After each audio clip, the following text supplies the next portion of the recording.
Welcome to Shukla study point. आप सभी का स्वागत है आपके अपने YouTube channel Shukla study point में। मैं शिवम शुक्ला आप सभी दोस्तों का हार्दिक स्वागत करता हूं। आज के वीडियो के माध्यम से हम BA first year first semester के अकॉर्डिंग जो जियोग्राफी का सिलेबस है, जिसमें आपको भौतिक भूगोल पढ़ना है, अर्थात जो है फिजिकल जियोग्राफी पढ़ना है। भूगोल में आपको क्या पढ़ना है? भौतिक भूगोल पढ़ना है। तो उसके बारे में हम विस्तार से चर्चा करने वाले हैं। और खास करके बीए फर्स्ट सेमेस्टर में जो भी छात्र छात्राओं ने एडमिशन लिया है, बहुत ज़्यादा चिंतित होने की आपको आवश्यकता नहीं है, क्योंकि शुक्ला स्टडी पॉइंट आपके साथ हमेशा रहेगा। परीक्षा के अंतिम दिन तक मैं आपका साथ निभाऊंगा और आपको विश्वास मानिए, मैं आपको अच्छे अंक दिलवा करके ही मानूंगा। उससे पहले मैं रुकूंगा नहीं। आप लोगों के लिए लगातार मैं मेहनत करता हूं, लगातार कंटेंट की आप लोगों के लिए तैयार करता हूं और ऐसे प्रश्नों को मैं आपको दिखाने का प्रयास करता हूं, ऐसे उत्तर को एक प्रकार से मैं समझाता हूं कि आपको अच्छे तरीके से हर एक चीज़ समझ में आ जाएगी।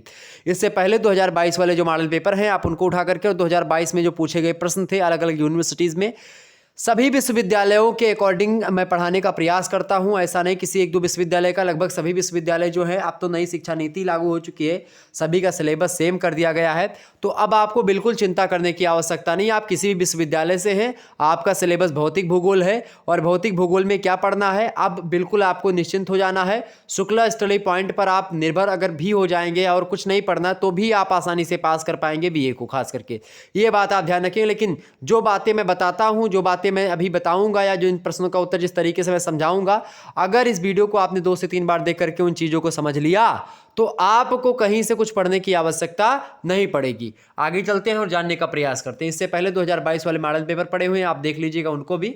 चले, और 2022 के क्वेश्चन पेपर भी मैंने अपलोड करे हैं, उसको सॉल्व भी करवाया है, तो आप प्लेलिस्ट में जाकर के 2022 वाले में देख सकते हो हर एक चीज़ को। जियोग्राफी, भूगोल, फिजिकल जियोग्राफी पढ़ना है फर्स्ट सेमेस्टर का। अब की बार यही प्रश्न आने वाले हैं, तो आप लोग इन प्रश्नों को जरूर पढ़ लीजिएगा। देखें, ऑब्जेक्टिव का मॉडल पेपर मैंने ऑलरेडी दे दिया है, जल्दी और भी दे दूंगा। अगर आप कहेंगे तो और भी मॉडल पेपर आपको मैं देने का प्रयास करूंगा। ठीक है, ऑब्जेक्टिव का जो टेस्ट होगा उसको मैं दिलवाऊंगा आप लोगों के लिए। ठीक है, चले, यहाँ पर आप देख सकते हो। ठीक, BA first year first semester geography यानी भौतिक भूगोल के बारे में पढ़ना है। न्यू मॉडल पेपर होगा 2023 की परीक्षा 24 के लिए। मोस्ट इंपॉर्टेंट क्वेश्चंस होंगे जिनके आंसर को बताने का प्रयास रहेगा। देखें, पेपर जब मैं आपको मिलेगा तो उसमें सबसे पहला लिखा रहेगा कि सभी नोट सभी खंडों के उत्तर निर्देशानुसार दीजिएगा। तो आपका चूंकि अलग अलग यूनिवर्सिटी जो होती हैं, वो अलग अलग पेपर पैटर्न के तरीके से करवाती हैं। कुछ विश्वविद्यालय जो है अपना पेपर पैटर्न ये रखते हैं, कुछ अलग रखते हैं। तो कोई भी विश्वविद्यालय होगा तो अगर लिखित परीक्षा होगी तो इसी प्रकार से कुछ सिस्टम बताने का प्रयास करेगा। लगभग अधिकतर विश्वविद्यालय यही पैटर्न फॉलो करेंगे। बाकी कुछ विद्यालय अलग, मतलब कि अलग पैटर्न फॉलो करेंगे, लेकिन मतलब संबंध वही होगा। 3 टाइप के ही प्रश्न बनते हैं लेखक, मतलब कि उसमें लिखित परीक्षा में। एक तो होता है अति लघुत्तरीय, एक होता है लघुत्तरीय और एक होता है दीर्घोत्तरीय। तो तीनों को हमने इसमें रखा है। इसमें लगभग हमने 10 अति लघुत्तरीय प्रश्नों को रखा है और 8 लघुत्तरीय प्रश्नों को और 4 दीर्घोत्तरीय प्रश्नों को, जिनमें से आपको 10 अति लघुत्तरीय करने होंगे, 5 आपको लघुत्तरीय करने हैं और 2 आपको दीर्घोत्तरीय करने हैं। अति लघुत्तरीय प्रश्नों को आपको 50 शब्दों में करना है, लघुत्तरीय प्रश्नों को आपको 200 शब्दों में एक प्रश्न का उत्तर लिखना है, और 5 शब्दों वालों की एक प्रकार से अगर बात की जाए, दीर्घोत्तरीय जो है उसको 500 शब्द में आपको एक प्रकार से उत्तर को बयां करना है, लिखना है अपनी कॉपी में। चले, देखिए, पहला आपका आ गया। देखें, पहला खंड यानी कि खंड आ। खंड आ में आपको सभी प्रश्न करने होते हैं। 10 प्रश्न आपको दिए जाएंगे। 50 शब्दों में उन प्रश्नों का उत्तर आपको लिखना है, यानी एक प्रश्न का उत्तर आपको 50 शब्दों में लिखना है। एक प्रश्न का उत्तर अगर आपने 50 शब्दों में सही तरीके से लिख दिया तो आपको 2 अंक मिलेंगे। इस प्रकार से ये आपका कुछ पेपर पैटर्न होता है। पहला प्रश्न आपसे पूछा जाएगा कि भौतिक भूगोल की परिभाषा दीजिए। भौतिक भूगोल की परिभाषा, that is most important definitions of, एक प्रकार मतलब मोस्ट इंपॉर्टेंट क्वेश्चन है इस वीडियो के में भी। और एक प्रकार से आपका जियोग्राफी में जब अगर आप फिजिकल जियोग्राफी पढ़ते तो उसकी परिभाषा जानना परम आवश्यक है। 10 नंबर से 15 नंबर तक का प्रश्न आपका केवल चैप्टर नंबर 1 से आता है। हमेशा यही नियम एक प्रकार से आप मान कर चलो, यही फंडा अपनाते हैं वो लोग। तो भौतिक भूगोल की परिभाषा आप लोग ध्यान रखेंगे। भौतिक भूगोल के बारे में अगर बात की जाए तो भौतिक भूगोल और मानव भूगोल, ये 2 शाखा है मुख्य रूप से भूगोल की। भूगोल की बात की जाए तो भूगोल को अलग अलग विद्वानों ने अलग अलग तरीके से परिभाषित किया है। भूगोल क्या है? सबसे पहले एक व्यक्ति है, उनका नाम है इराटास्थनीज। उन्होंने सबसे पहले जियोग्राफिया एक प्रकार से शब्द दिया, मतलब भूगोल शब्द सबसे पहले देने वाले कौन है? इराटास्थनीज हैं। जियोग्राफिया शब्द दिया, जियोग्राफिया का मतलब होता है, उससे बना जियोग्राफी। ठीक है, इसीलिए इनको इराटास्थनीज को भूगोल का जनक भी कहा जाता है। आप सभी को पता होगा। स्ट्रैबो एक महान भूगोलवेत्ता हैं, इतिहासकार हैं। उन्होंने कहा कि भूगोल एक ऐसा स्वतंत्र विषय है जिसका उद्देश्य लोगों के इस विश्व का, आकाशीय पिंडों का, थल का, महासागरों का, जीव जंतुओं का, वनस्पतियों, फलों, पृथ्वी के जो क्षेत्र हैं उनमें देखी जाने वाली जो प्रत्येक अन्य वस्तुएं हैं उन सभी का ज्ञान प्राप्त करना, ये भूगोल करता है या भूगोल के अंतर्गत होता है। इमैनुअल कांट कहते हैं कि भूगोल धरातल का अध्ययन करता है और यह भूतल के विभिन्न भागों में पाई जाने वाली विभिन्नताओं की पृष्ठभूमि में की गई व्याख्या का अध्ययन करता है। इसमें सभी घटनाओं के मध्य जटिल और क्रियाशील संबंध होते हैं, अंतर संबंध पर विशेष ध्यान दिया जाता है इसमें। ठीक है, तो ये होता है भूगोल। टालेमी कहते हैं कि भूगोल एक ऊर्ध्वपातन विज्ञान है जो पृथ्वी का परावर्तन देखता है। ठीक है, और सर्वप्रथम मानचित्र का निर्माण किया था इन्होंने, टॉलेमी महोदय ने, ये बात भी ध्यान रखेंगे। ओके, तो कुल मिलाकर के आप देखेंगे कि भूगोल जो होता है उसके अंतर्गत क्या होता है, मानव विश्व के रूप में पृथ्वी तल की जो विभिन्नताएं होती हैं उन्हीं का क्रमबद्ध ज्ञान ही भूगोल कहलाता है। इसको कहा था बोयक महोदय ने, बड़ी ज़बरदस्त परिभाषा है। तो एक प्रकार से भूगोल में खास करके पृथ्वी तल पर जो भी हमको उच्चावचन संबंधी चीज़ें या मानव का पर्यावरण के बीच में संबंध हुआ, या तमाम प्रकार के जल मतलब कि एक प्रकार से जल, थल और महासागरों की अगर बात की जाए तो उन सभी से रिलेटेड जो भी चीज़ें होती, वायुमंडल, स्थल मंडल, जलमंडल, जैवमंडल, सभी से रिलेटेड चीज़ों को हम ज्योग्राफी में पढ़ते हैं। यहाँ तक कि खगोल विज्ञान को भी हम थोड़ा बहुत इसमें जानने का प्रयास करते हैं। सौरमंडल के बारे में जानते हैं, ब्रह्मांड की उत्पत्ति के और सौरमंडल की उत्पत्ति के सिद्धांतों के बारे में पढ़ते हैं। तो ये सब चीज़ें हमको पढ़नी होती है। अच्छा, अब प्रश्न क्या है कि भौतिक भूगोल की परिभाषा दीजिए। तो भौतिक भूगोल की परिभाषा आप लिखेंगे कि भौतिक भूगोल की परिभाषा विद्वानों ने अलग अलग तरीके से दी है। पहले विद्वान का नाम आप डाल लीजिएगा, लिखेंगे आर्थर होम्स। आर्थर होम्स की बात की है, इन्होंने कहा कि भौतिक वातावरण का अध्ययन ही क्या है, भौतिक भूगोल है। क्या कहा, भौतिक वातावरण का अध्ययन ही भौतिक भूगोल है। अच्छा, इसके अंतर्गत होता क्या है, इन्होंने आगे कहा आर्थर होम्स ने कि जिसके अंतर्गत महाद्वीपों तथा महासागरों का या सागरों का, यानी जिसमें समुद्र विज्ञान जो होता है उसको सम्मिलित करते हैं, उसकी सागरीय तलहटियों के धरातलीय उच्चावचनी भू आकृति विज्ञान भी आ जाता है, वायु यानी मौसम और जलवायु विज्ञान भी आ गया। इन सभी का सम्मिलित अध्ययन भौतिक भूगोल में होता है। भौतिक भूगोल को मिलाकर के समुद्र विज्ञान, भू आकृति विज्ञान, मौसम एवं जलवायु विज्ञान, इन सभी को अपने में समेटे हुए हैं, यानी ये सब इसके विशिष्ट क्षेत्र के अंतर्गत भी आप रख सकते हो। ठीक है, तो ये हो गया आर्थर होम्स की परिभाषा। आपको अगर याद नहीं हो रही तो कोई दिक्कत की बात नहीं है, आप छोटी परिभाषा याद कर लीजिएगा।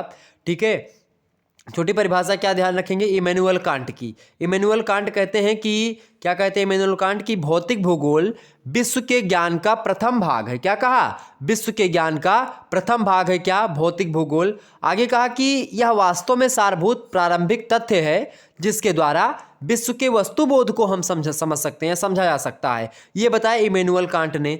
ठीक है, क्या कहा भाई, इन्होंने एक प्रकार से कहा कि भौतिक भूगोल विश्व के ज्ञान का प्रथम भाग है और यह वास्तव में सारभूत तथ्य है या प्रारंभिक तथ्य है जिसके द्वारा विश्व के वस्तुबोध को समझाता है। वस्तुबोध मतलब वस्तुओं के बारे में, वस्तु के बारे में जानकारी, उसी को वस्तुबोध कहते हैं। ठीक है, स्ट्रेलर महोदय भौतिक भूगोल की परिभाषा को देते हुए कहते हैं कि भौतिक भूगोल सामान्य रूप से भूविज्ञान का अध्ययन एवं समन्वय है जो मानव पर्यावरण पर सामान्य रूप से क्या करता है, प्रकाश डालता है। क्या कहा कि भौतिक भूगोल सामान्य रूप से भूविज्ञान का अध्ययन और समन्वय है जो क्या करता है, मानव पर्यावरण पर सामान्य रूप से प्रकाश डालता है। यह परिभाषा भौतिक भूगोल की स्ट्रेलर महोदय ने दी। ठीक है, ये परिभाषा आप याद कर सकते हो। ए.के. लोबेक की परिभाषा बड़ी जबरदस्त है, धाकड़ परिभाषा है। उन्होंने कहा भौतिक भूगोल की परिभाषा को देते हुए कि जीवन तथा भौतिक वातावरण के संबंध का अध्ययन भौतिक भूगोल करता है या भौतिक भूगोल का विषय है। और उन्होंने आगे कहा कि मात्र भौतिक वातावरण का अध्ययन भौतिक भूगोल नहीं है बल्कि जीवन और भौतिक वातावरण के बीच का जो संबंध होता है, अच्छा भौतिक वातावरण और जीवन, मनुष्य जो है उसके चौतरफा जो चीज़ें, चाहे वायुमंडल में वायु घेरे हुए हैं, चाहे धरातल पर एक प्रकार से मैदान, पर्वत, पहाड़, झाड़ियाँ हो गई, बहुत सारी घाटियाँ हो गई, चोटियाँ हो गई, तमाम सारे मैदान हैं, तमाम सारे जड़ोड़ मृदा के क्षेत्र हैं, मृदा हो गई, वन हो गए और तमाम प्रकार की चीज़ें आपको घेरे हुए हैं। तो हम जो भौतिक वातावरण है यही सब है, नहीं जो हमको चौतरफा घेरे हुए हैं। भौतिक संस्कृतियां जो हमारे आसपास की वस्तुएं हैं ये सब कहीं ना कहीं पे मनुष्य को जाने अनजाने में क्या करती रहती हैं, प्रभावित करती रहती हैं। और यहाँ एक बात और समझने योग्य बात है कि भौतिक एक प्रकार से जो वातावरण होता है मनुष्य उस पर प्रभाव डालता है, और जो भौतिक वातावरण है वो मनुष्य पर भी प्रभाव डालता है। इसलिए दोनों में आपस में क्या होती हैं, परस्पर अंतर क्रियाएं होती हैं। ये भैया उन पर प्रकाश डालते हैं और वो इन पर डालते हैं, यानी दोनों के एक प्रकार से कहते हैं नहिलब दहिला हो, तो वही प्रकार से क्या हो रहा है, उसी प्रकार से दोनों आपस में एक प्रकार से क्रिया प्रतिक्रिया करते रहते हैं। और मनुष्य और उसके द्वारा निर्मित या मनुष्य और उसके आसपास जो है उसके घिरे हुए जो पर्यावरण है, भौतिक आवरण है, उसके बीच का संबंध एक प्रकार से आप देखेंगे तो भौतिक भूगोल का अध्ययन करता है। ये तमाम प्रकार की चीज़ों के बारे में आपने समझा। तो कुल मिलाकर के अगर आप लास्ट में लिखना चाहें तो क्या लिख सकते हो कि भौतिक भूगोल का संबंध भौतिक परिस्थितियों से है। भौतिक परिस्थितियाँ क्या होती हैं, भौतिक वातावरण तैयार किया करती हैं। भौतिक परिस्थितियाँ जो भौतिक यानी कि जो फिजिकल सिचुएशंस होती हैं वो भौतिक वातावरण का निर्माण करती हैं। तो भौतिक भूगोल में उस वातावरण का ही अध्ययन करा जाता है जो वातावरण एक प्रकार से तैयार किया जाता है भौतिक परिस्थितियों के द्वारा। भौतिक परिस्थितियाँ एक प्रकार से प्रकृति प्रदत्त भी हो सकती है, मानव निर्मित भी हो सकती हैं। तो ये चीज़ें क्लियर हो गई आपकी। कुल मिलाकर के इसमें स्थल, जल, वायुमंडल और जैवमंडल, इन सभी के बारे में हम अध्ययन करते हैं। सिंपल सी परिभाषा ये आपकी हो गई, ठीक है, क्लियर। तो पहला प्रश्न आपका हो गया। अगला प्रश्न बढ़ते हैं भैया। दूसरा प्रश्न है सौर मंडल के आंतरिक ग्रहों के नाम लिखिए। सौर मंडल के आंतरिक ग्रह कौन कौन से भैया? तो सौर मंडल का अगर बात की जाए तो सौर मंडल में कितना ग्रह हैं, सभी लोग बताने का प्रयास करोगे। सौर मंडल में कितने ग्रह भैया? सौर मंडल की अगर बात की जाए तो 8 ग्रह हैं। कितना ग्रह हैं? 8 ग्रह हैं। एक कौन है? सूर्य है। सूर्य कौन सा है? प्रधान तारा है, ठीक है। सूर्य कौन सा है? सूर्य जो है आग का धधकता हुआ एक चमकीला गोला है, स्वयं अपने प्रकाश से एक प्रकार से ऊर्जान्वित होता है। और कुल मिलाकर के आप देखते हैं सूर्य जो है वो बहुत बड़ा है। पृथ्वी से अगर बात की जाए तो आयतन में लगभग 13 लाख गुना बड़ा है। पृथ्वी के व्यास से 109 गुना एक प्रकार से बड़ा है। बहुत बड़ा आकाशीय पिंड है ये। और आप देखेंगे कि जो है इसमें जो सूर्य होता है ये सभी को प्रकाशित करता है। जो हमारे पृथ्वी पर जो धूप वगैरह होती है सूर्य के प्रकाश से ही होती है, ठीक है। 8 ग्रह हैं। एक 9वां ग्रह भी था, 2006 में उसको ग्रह की कैटेगरी से हटा दिया गया था। उस ग्रह का नाम था प्लूटो। प्लूटो अब एक प्रकार से कोई ग्रह नहीं है। अब 8 ग्रह बचे हैं। पूछा क्या गया है? आंतरिक ग्रह। आंतरिक ग्रह मतलब होता है जो पृथ्वी के ज़्यादा नज़दीक जो ग्रह हैं। अच्छा, पृथ्वी के नज़दीक ग्रह कौन कौन से हैं मैं आपको बता रहा हूँ, बड़े ध्यान से सुनने का प्रयास करेंगे। आंतरिक ग्रह में नाम सबसे पहले बुध जो है सूर्य भगवान के सबसे नज़दीक ग्रह कौन सा है? बुध है। उसके बाद में शुक्र आता है, उसके बाद में पृथ्वी, फिर मंगल। ये 4 ग्रह जो हैं सबसे सूर्य है। और मान लेते हैं सूर्य मैंने बना दिया, सूर्य ये है, मान लेते हैं सूर्य ये, ठीक है, मैंने पढ़ाया भी है। इससे सबसे नज़दीक ग्रह कौन सा? ये बुध हो गया। फिर ये बुध के बाद में कौन है? शुक्र है। शुक्र के बाद में पृथ्वी है। पृथ्वी के बाद में कौन है? मंगल है। तो ये जो 4 ग्रह हैं ये आंतरिक ग्रह हैं, ये अपेक्षाकृत ठोस ग्रह हैं।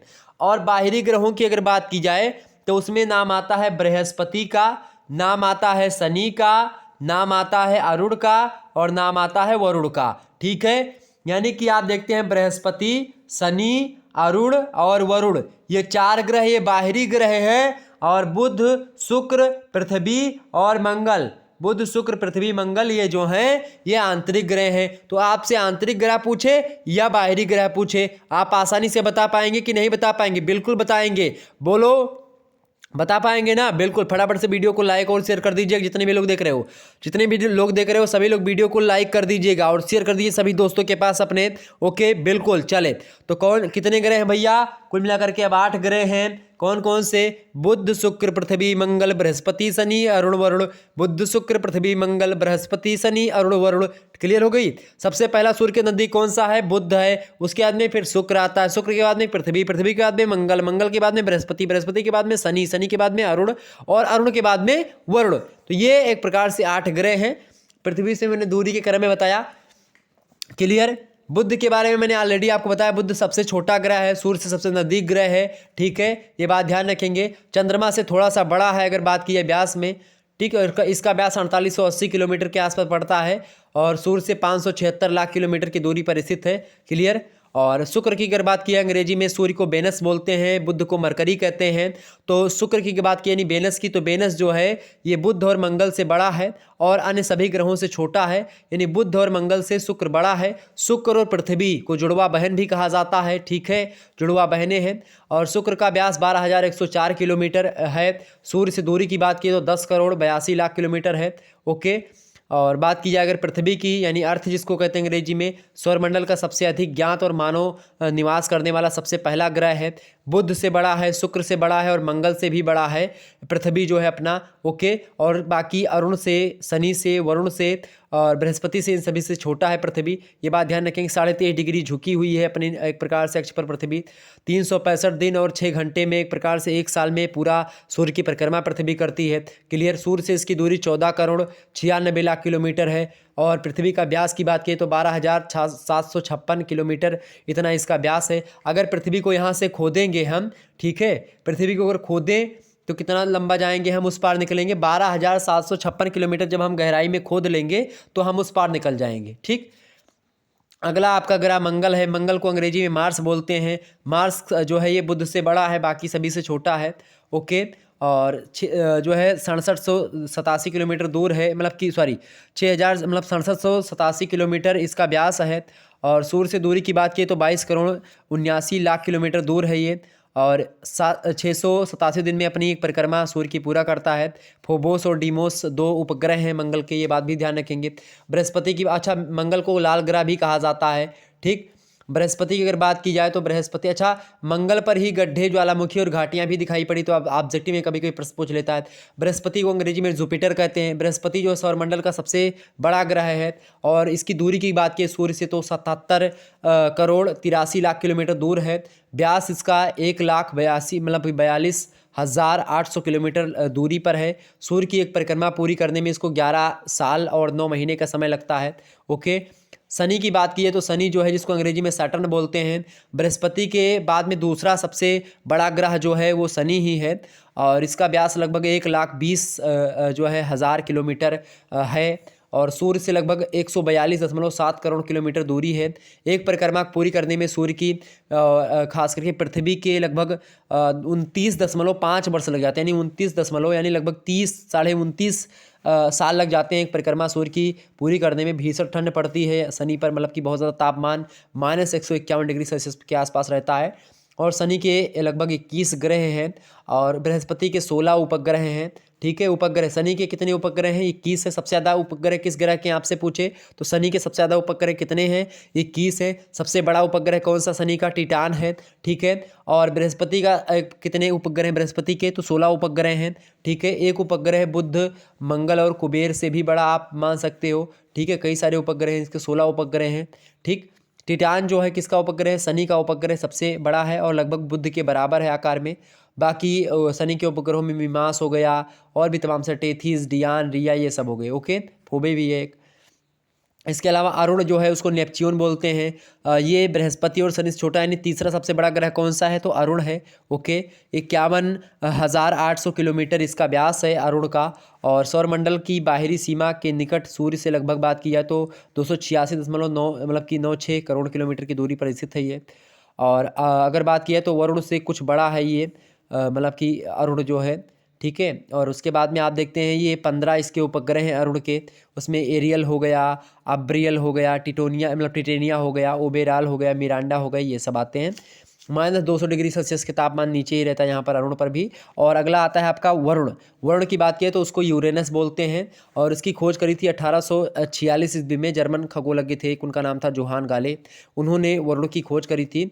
और यह ग्रह जो है आप देखते हैं बृहस्पति से छोटा है, शनि से छोटा और अरुण से छोटा है। इन सबसे चौथे नंबर का ग्रह जो है वो वरुण है, ओके। व्यास जो है 49,500 किलोमीटर के आसपास पड़ता है। सूर्य से दूरी की बात की 449.66 करोड़ किलोमीटर दूरी पर है। एक परिक्रमा पूरी करने में 164 साल लग जाता है इसको। 8 उपग्रह हैं इसके। तापमान 185 डिग्री सेल्सियस माइनस का रहता है यहाँ पर वरुण का। तो एक प्रकार से ये चीज़ें हो गई और भी बहुत सारी चीज़ें हैं इसमें। आपसे पूछे कि जो है और भी चाहिए, पुच्छल तारे भी बहुत सारे होते हैं। पुच्छल तारे हैं, अवान्तर ग्रह हैं, नक्षत्र हैं। 27 नक्षत्रों की संख्या आपसे पूछे कितनी होती है तो 27 नक्षत्र होते हैं। कौन कौन से नक्षत्र हैं भाई? मैंने ऑलरेडी आपको बताया, चैप्टर नंबर 2 देख लीजिएगा। नक्षत्र जो है उसमें अश्विनी, भरणी, कृतिका, रोहिणी, मृगशिरा, आद्रा, पुनर्वसु, पुष्य, मेघा, अश्लेषा, स्वाति, विशाखा, अनुराधा, ज्येष्ठा, मूला, पूर्वी हस्त और चित्रा। पूर्वी हस्त के बाद में और कौन सा है? चित्रा, आषाढ़, श्रावण और धनिष्ठा, सद्भिखा, पूर्वा भाद्रपद और उत्तरा भाद्रपद, रेवती, फाल्गुनी, उत्तरा फाल्गुनी। ये 27 नक्षत्र हैं। ओके, 12 राशियां होती हैं, आप सभी को पता होगा। 12 राशियां जो है पृथ्वी की परिक्रमा करते समय अनेक नक्षत्र जो होते हैं तारा समूह यानी राशियों से होकर के गुजरते हैं। और भारत में राशियां जो हैं उसमें 12 राशियां होती हैं। आपके प्रत्येक नाम की राशियां होती हैं। पंडित जी लोग यही राशियों के हिसाब से आपकी जो है कुंडली देखते हैं, नक्षत्रों के हिसाब से कुंडली, ठीक है, देखते हैं। 27 नक्षत्र होते हैं, 12 आपकी क्या होती है? राशियाँ होती है। 12 राशियाँ कौन कौन सी है? मेष हो गया, वृक हो गया, मिथुन है, कर्क है, सिंह है, कन्या है, तुला है, वृश्चिक है, धनु है, मकर है, कुंभ है, मीन है सबसे। और मेरी राशि कौन सी पड़ती है? तो मीन राशि पड़ती है। ओके, ठीक। तो राशि का नाम भी होता है, आप सभी को जो पंडित पुजारी के घर के होंगे यानी कि, तो उनको पता होगा राशि का नाम वगैरह, वैसे अधिकतर लोगों को पता होगा। तो एक प्रकार से आपने समझ लिया चीज़ों को, क्लियर होगी बातें, आगे बढ़ते हैं। तो दूसरा प्रश्न आपका क्लियर। अगला प्रश्न, तीसरा प्रश्न मैं विस्तार से बता रहा हूं ताकि आपसे अगर दीर्घ उत्तरीय में पूछेगा तो आप आसानी से समझ पाएंगे, ठीक है, इसीलिए मैं बता रहा हूं। तो परेशान नहीं होना, आपको बिल्कुल चिंता करने की आवश्यकता नहीं है। अगला प्रश्न आपका है, पृथ्वी की उत्पत्ति के किन्हीं 3 सिद्धांतों के नाम लिखिए। तो पृथ्वी की उत्पत्ति के सिद्धांत की अगर बात की है, अच्छा एक बात मैं यहीं पर क्लियर कर दूं आपको कि चाहे पृथ्वी की उत्पत्ति का सिद्धांत पूछे, चाहे ब्रह्मांड की उत्पत्ति का सिद्धांत पूछे और चाहे सौरमंडल की उत्पत्ति का सिद्धांत पूछे, चूंकि ब्रह्मांड में सौरमंडल है आपका और सौरमंडल में ही क्या है? पृथ्वी है। तो जब पृथ्वी बनी वैसी वही प्रक्रिया, वही प्रोसेस सौरमंडल के बनने में, वही प्रोसेस ब्रह्मांड की उत्पत्ति के सिद्धांतों में, यानी सिद्धांत वही है, ठीक है। अच्छा, अगर बात की तो पृथ्वी की उत्पत्ति के संबंधित 3 सिद्धांत मुख्य रूप से, एक तो होता है ऐसे सिद्धांत जो कि एक तारा यानी कि एक ग्रह के द्वारा ही, एक पिंड के द्वारा ही पृथ्वी और इन सभी की उत्पत्ति हुई है। दूसरे कुछ विद्वान हैं जो कि मानते हैं 2 तारक परिकल्पना, और तीसरे कुछ विद्वान हैं जो अन्य आधुनिक एक प्रकार से परिकल्पनाएं उनमें। तो पहले में अगर बात की तो कई सारे हैं, जैसे इसमें पहले में खासकर बात की जाए तो कास्ते द बफन एक व्यक्ति हैं, उनका सिद्धांत है। दूसरा सिद्धांत है भाई जो है कांट की वाव्य राशि परिकल्पना, जो है इमैनुअल कांट की है। इसके अलावा अगर बात की अगले विद्वान है, उनका नाम है लाप्लास महोदय की है निहारिका परिकल्पना, ये भी बात ध्यान रखी, पृथ्वी की उत्पत्ति संबंधित है। इसके अलावा रोसे की भी परिकल्पना है, लाकियर की भी उल्का परिकल्पना है। तो ये सब ध्यान रखेंगे, ये सब है एक तारक परिकल्पना है। कौन कौन सी एक तारक परिकल्पना है? कास्ट द बफन का सिद्धांत, कांट की वाव्य राशि परिकल्पना, निहारिका परिकल्पना लाप्लास की, और रोसे की परिकल्पना, लाकियर की उल्का परिकल्पना। ये 5 जो हैं ये एक तारक परिकल्पनाएं हैं। जो 2 तारक परिकल्पनाएं हैं उनमें अगर बात की जाए तो उनमें नाम आता है चैम्बरलिन और मोल्टन की जो ग्रहाणु परिकल्पना है उसका नाम आता है, ये 2 तारक यानी कि 2 तारों से उत्पत्ति हुई ब्रह्मांड और सौरमंडल की और पृथ्वी की। और दूसरा आता है नाम जीन्स और जेफ्रे का। जीन्स और जेफ्रे की जो ज्वारीय परिकल्पना है ये भी 2 तारक परिकल्पना ही, यानी कि पृथ्वी की उत्पत्ति 2 तारों से, वैसा मानते हैं, मतलब पूरे सौरमंडल की। इसके अलावा रासेल की 2 तारक परिकल्पना है, उनका नाम ही, तो रासेल और जीन्स और जेफ्रे की ज्वारीय परिकल्पना, चैम्बरलिन और मोल्टन की ग्रहाणु परिकल्पना, ये सब 2 तारक परिकल्पना है। इसके अलावा तीसरे में जो कुछ आधुनिक विद्वान हैं उनमें नाम आता है होयल और लिटिलटन की 9 तारा परिकल्पना सिद्धांत दिया है। इसके अलावा दूसरे जो कुछ विद्वान आते हैं उनका नाम है ऑफ वेन का विद्युत चुंबकीय सिद्धांत की परिकल्पना। इसके अलावा तीसरा विद्वान है उनका नाम है वोन बिसेकर, उन्होंने एक परिकल्पना दी है। आटो स्मिथ ने एक परिकल्पना दी है, बड़ी ज़बरदस्त है। और रॉन्जन की आवर्त ज्वारीय परिकल्पना, ये भी बड़ी धाकड़ परियोजना है। और बनर्जी की सीफीड परिकल्पना ये भी है। कुल मिलाकर के अगर बात की जाए तो जो बिग बैंग थियरी है वो ब्रह्मांड की उत्पत्ति से संबंधित बड़ी ज़बरदस्त है, लेकिन पृथ्वी की उत्पत्ति में, सौरमंडल की उत्पत्ति में खास करके ये पूर्ण रूप से व्याख्याएं यही सारी जो है सिद्धांत देते, तो इसीलिए इनको पढ़ना होता है। हम एक करके पढ़ेंगे। मैंने सौरमंडल के बारे में आपको बता दिया था, अब इसके बारे में मुझको पढ़ना है आगे चैप्टर्स में। ओके, क्लियर होगी बातें, आगे समझते हैं। तो अगला चैप्टर आपका आ गया है, चौथा नंबर चैप्टर देखिएगा। चौथा चैप्टर है भूवैज्ञानिक समय सारणी। भूवैज्ञानिक समय सारणी को बोलते हैं जियोलॉजिकल टाइम स्केल। क्या बोलते हैं अंग्रेजी में? जियोलॉजिकल टाइम स्केल बोलते हैं उसको। क्लियर हो रही बात है ना?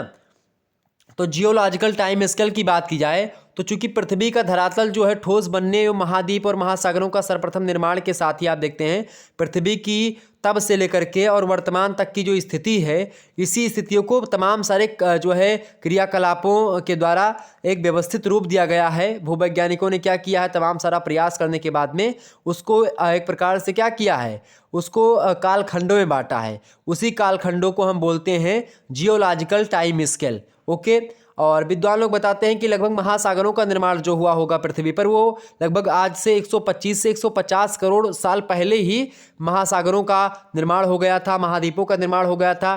ठीक है, पहले पैंथालासा और पैंजिया नाम के दो खंड आए, मतलब थे। पैंथालासा एक सागर था, पैंजिया एक महाद्वीप था। ठीक है, धीरे धीरे क्या हुआ कि पैंजिया टूटने लगता है और पैंजिया दो भागों में टूट जाता है। एक होता है लारेसिया और एक होता है एक प्रकार से गोंडवाना लैंड और अंगारा लैंड। तो अंगारा लैंड को लारेसिया भी कहते हैं। गोंडवाना लैंड जो है नीचे वाला पार्ट, अंगारा लैंड ऊपर वाला पार्ट। अंगारा लैंड से बाद में चल करके उत्तरी अमेरिका और इसके अलावा ग्रीनलैंड हो गया और यूरोप की कंट्रीज़ हो गई। ठीक है, उत्तरी भारत वगैरह सब, पूरा यूरोप, एशिया का उत्तरी भाग सब उसमें आ गया। अब जो गोंडवाना लैंड है उसमें दक्षिणी अमेरिका महाद्वीप हो गया, ऑस्ट्रेलिया महाद्वीप हो गया, अफ्रीका महाद्वीप हो गया, दक्षिणी भारत हो गया। तो ये सब चीज़ें आ जाती हैं आपकी, अंटार्कटिका वगैरह। तो ये सब जो है इस किससे टूट करके अलग हुए? गोंडवाना लैंड से। तो इस प्रकार से आज के महाद्वीपों का विकास हुआ। तो इतने समय में आप देखेंगे पृथ्वी के बनने से लेकर के अभी तक का जो समय काल है, इसको काल खंडों में बांटना, इसी को बोलते हैं भूवैज्ञानिक समय सारणी या जियोलॉजिकल टाइम स्केल। समझ में आ रही बातें? क्लियर हो गई।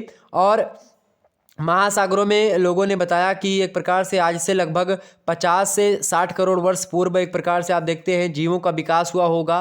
ठीक, तो इस हिसाब से भूवैज्ञानिकों ने वो बनाया, एक जियोलॉजिकल टाइम स्केल बताया। सबसे पहले मैं आपको बताऊं मोटे तौर पर, सबसे बड़ा क्या होता है? महाकल्प होता है। सबसे बड़ा क्या होता है? महाकल्प होता है। 3 नाम ध्यान रखिए। एक होता है महाकल्प, महाकल्प को अंग्रेजी में इयोन बोलते हैं। महाकल्प से छोटा होता है आपका कल्प। महाकल्पों को हम कल्पों में बांटते हैं। ठीक है, कल्प से छोटा कौन सा? कल्प को अंग्रेजी में ईरा बोलते हैं। और कल्प से छोटा है पूर्वार्ध कल्प या उत्तरार्ध कल्प जिसको बोलते हैं। पूर्वार्ध कल्प या उत्तरार्ध कल्प को ईपोच बोलते हैं अंग्रेजी में। ठीक है, और उसके बाद में आता है युग। युग को क्या बोलते हैं? पीरियड बोलते हैं। तो इसी हिसाब से बांटा गया है पूरे के पूरे पृथ्वी की उत्पत्ति से लेकर के और अभी तक के विकास का जो समय काल है, इसी को बांटा गया है। तो उसमें अगर मैं बात करूं आपको, तो कई सारा युग है। जैसे सबसे पहला जो महाकल्प है आपका, लिखेंगे सभी लोग, सबसे पहला महाकल्प कौन सा है? क्राइप्टोजोइक महाकल्प है। क्राइप्टोजोइक महाकल्प में कोई जीव निवास नहीं, अजेय था। अच्छा, इसमें भी 2 खंड थे आपके। एक प्रोटोजोइक कल्प था, क्योंकि महाकल्पों को कल्पों में बांटा गया तो 2 था। एक था भाई कल्पों में, पहला है क्राइप्टोजोइक महाकल्प, दूसरा है एक प्रकार से क्राइटोस यानी जून महाकल्प, और तीसरा है आपका फैनेरोजोइक महाकल्प। यानी 3 एक प्रकार से महाकल्प हैं। कौन कौन से महाकल्प हो गए भाई? कौन कौन सा महाकल्प हो गया? पहला महाकल्प है आपका क्राइप्टोजोइक महाकल्प, और दूसरा महाकल्प कौन सा है आपका? दूसरा महाकल्प है क्राइटोस यानी जून महाकल्प, और तीसरा है आपका फैनेरोजोइक महाकल्प। ठीक है, तो ये 3 महाकल्प हैं। और जो आपका क्राइप्टोजोइक महाकल्प है, ये 2 कल्पों में बटा हुआ है। पहला है एक प्रकार से अगर बात की, पहले का क्या है भाई? पहला है प्रोटेरोजोइक कल्प। कौन सा है? ये प्रोटेरोजोइक कल्प। और दूसरा कौन सा कल्प है आपका? दूसरा है आर्केजोइक कल्प, यानी जिसको आर्कियन कल्प बोलते हैं। ठीक, तो ये 2 हो गए इसमें। अब अगला जो है उसमें भी 2 खंड हैं आपके, 2 कल्प हैं, 2 मतलब महाकल्पों को 2-2 कल्पों में बांटा गया। जो पहला कल्प इसका है दूसरे का, यानी कि क्राइटोस महाकल्प का पहला पार्ट है आपका पूर्व पोलियोजोइक कल्प, यानी इसको पूर्व पुराजीवी कल्प बोलते हैं। ठीक है, और दूसरा जो है उसका नाम क्या है? उत्तर पेलियोजोइक कल्प। ठीक है, पेलियोजोइक कल्प। तो ये 2 कल्प हो गए क्राइटोस महाकल्प के। और तीसरा जो आपका है उसमें भी 2 खंड हैं आपके। तीसरे की अगर बात की है, तीसरे में भी 2 खंड है। कौन कौन से खंड है भैया? फैनेरोजोइक जो महाकल्प है इसके 2 पार्ट हैं। पहला है मेसियोजोइक कल्प, ठीक है, और दूसरा कौन सा है बाबू? दूसरा है केनोजोइक कल्प। ओके, पहला कौन सा है? मेसियोजोइक कल्प, और दूसरा कौन सा है? दूसरा है आपका केनोजोइक कल्प। ओके, अच्छा, केनोजोइक जो कल्प है ये भी 2 एक प्रकार से किस में बटा हुआ है? 2 एक प्रकार से युगों में बटा हुआ आप मान सकते हो इसको। एक है टर्सरी युग या तृतीयक युग जिसको बोलते हैं, एक है नियोजोइक युग। ठीक, तो इन दोनों में बटा हुआ ये। तो इस प्रकार से ये पूरा का पूरा क्या है? ये भूवैज्ञानिक समय सारणी है, जिनको हम इस प्रकार से मैंने आपको बताया कल्प और महाकल्पों में बटा हुआ। ठीक है, क्लियर होगी बातें? तो इसी प्रकार से आपको लिखना है, इसमें कोई दो राय नहीं। मैं विस्तार से एक दिन समझा दूंगा आपको, अगर टाइम मिला तो बोर्ड पर। ओके, क्लियर हो रही बातें ना? सारी चीज़ें आपके समझ में आएंगी बिल्कुल। शुक्ला HD पॉइंट आपके साथ हमेशा बना रहेगा।